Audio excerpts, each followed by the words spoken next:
Hello అండి, welcome back to my channel Ammakuti CK vlogs. Video చూసే ముందు మన ఛానల్ని ఇంకా ఎవరైనా సబ్స్క్రైబ్ చేసుకునే వాళ్ళంటే సబ్స్క్రైబ్ చేసుకోండి.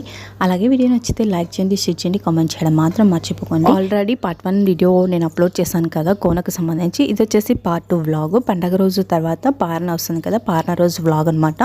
పారణ రోజు స్వామివారు కోన నుంచి వచ్చిన తర్వాత స్వామివారిని దించిన తర్వాత గుళ్ళోకి, ఆ తర్వాత అమ్మవారికి ఇలా బాణం కుండలు అనేవి తీసుకొని వెళ్తారు. ఇలా తప్పెట్లతో బాణం కుండ ఎత్తుకున్న వాళ్ళందరినీ గుడి దగ్గరికి పిలుచుకొని వెళ్తారు.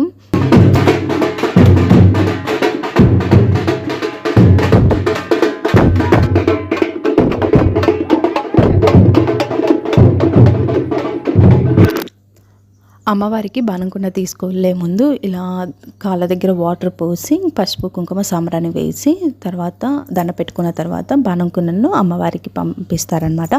ఇది ప్రతి ఇయర్ మేము చేసే ఫెస్టివల్ కాబట్టి రెగ్యులర్గా ఇలాగే చేస్తారు. మేమైతే మార్నింగ్ వెళ్ళలేదు, ఎందుకంటే ఎక్కువ మంది జనాలు ఉంటారు, పిల్లలు ఉన్నారు కాబట్టి వాళ్ళు కొద్దిగా ఇబ్బందిగా ఫీల్ అవుతారని మార్నింగ్ వెళ్ళకోకుండా పండగ ఫెస్టివల్ అంతా యాడలన్నీ కొట్టేసి ఇలా బాణంకుండలన్నీ పెట్టేసిన తర్వాత కొద్దిగా టైం తీసుకొని మేము వెళ్ళాము. ఆఫ్టర్నూన్ 3కి అలా వెళ్ళామన్నమాట. అలా వెళ్ళేసి టెంకాయ కొట్టేసుకున్నాము. ఇక్కడ ఉన్నదే పెద్దమ్మ తల్లి గుడి. మేము వచ్చేసి ఇక్కడ టెంకాయ కొట్టేసుకొని కొద్దిసేపు టైం స్పెండ్ చేసిన తర్వాత మళ్ళీ మాకు ఇదే రూట్లోనే చౌడమ్మ తల్లి టెంపుల్ కూడా ఉంది, అక్కడికి వెళ్ళాము. అక్కడికి వెళ్ళి అక్కడ టెంకాయ కొట్టేసుకొని ఆ తర్వాత చేనుకి వెళ్ళాము. చేనుకి వెళ్ళి అక్కడ చేనులో పంట వేసాను అనమాట, మొక్కజొన్న. దాన్ని చూసుకొని తర్వాత ఇంటికి వచ్చాము. ఇది వచ్చేసి చౌడమ్మ తల్లి టెంపుల్. ముందు చాలా ఓల్డ్గా ఉండేది, దాన్ని మొత్తం తీసేసి ఇలా కొత్తగా కట్టారు. ఇందులో విగ్రహాలన్నీ అలగడ నుంచే తెప్పించారు. పాత విగ్రహాలన్నీ తీసేసి కొత్త విగ్రహాలన్నీ అక్కడ నుంచి తెప్పించారనమాట. మా విలేజ్ కూడా అలగడకు ఒక 10 కిలోమీటర్స్లోనే ఉంటుంది కాబట్టి నేను అప్పుడప్పుడు అలగడకి వెళ్ళినప్పుడు చూస్తున్నాను కదా, విగ్రహాలు అయితే చాలా బాగా కనిపిస్తాయి అనమాట. చాలా ఫేమస్ విగ్రహాలు. ఇక్కడిక్కడి నుంచో అలగడకు వచ్చి ఇంకా మన కొత్తింటికి కానీ ఏవైనా విగ్రహాలు కావాలన్నా, తులసి కొట్ట కావాలన్నా ఇలా రకరకాల ఐటమ్స్ అక్కడ చేస్తారు.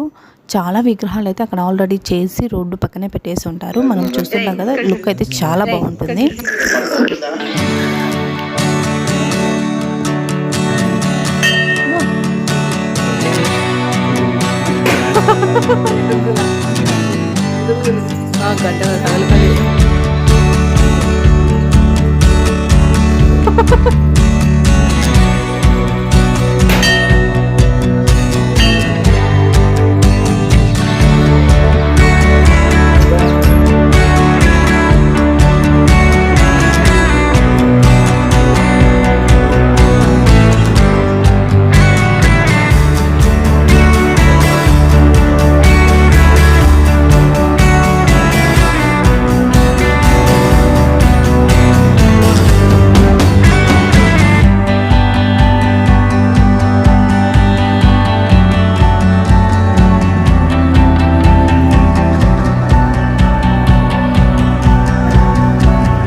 గుళ్ళో దర్శనం చేసుకున్న తర్వాత మా చేను దగ్గరికి వెళ్తున్నాం అనమాట. ఇదే రూటే, పక్కనే చెరువు ఉంటుంది.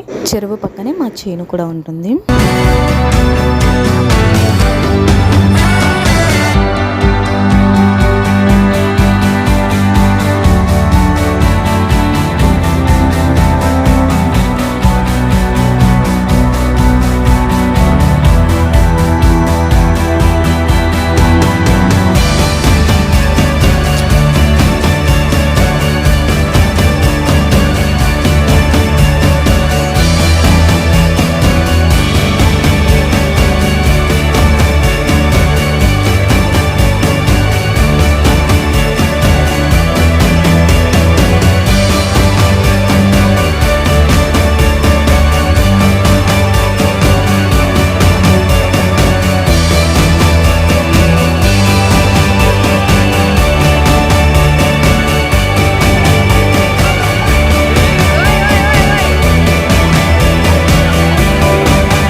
ఫెస్టివల్ అయిపోయిన 2 డేస్కి ఊరికి వెళ్ళాలని ఇలా తోటకు వచ్చామన్నమాట. పండ్లు ఏమైనా ఉంటే తీసుకొని వెళ్దామని మా నాన్న వాళ్ళ తోటకు వచ్చాము. ఇక్కడ వచ్చి చీనీ పండ్లు తీసుకొని వెళ్తున్నాము.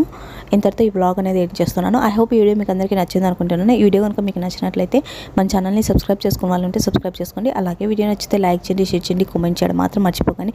మీ ఫ్రెండ్స్ అండ్ రిలేటివ్స్ కూడా షేర్ చేయండి. పక్కనే బెల్ ఐకాన్ ఉంటుంది, దాన్ని క్లిక్ చేసి అందులో ఆల్ అనే ఆప్షన్ నొక్కండి. అప్పుడే నేను పెట్టే ప్రతి వీడియో నోటిఫికేషన్ మీకు వస్తుంది. Thanks for watching. ఇట్లు అమ్మకుటి సికే వ్లాగ్స్.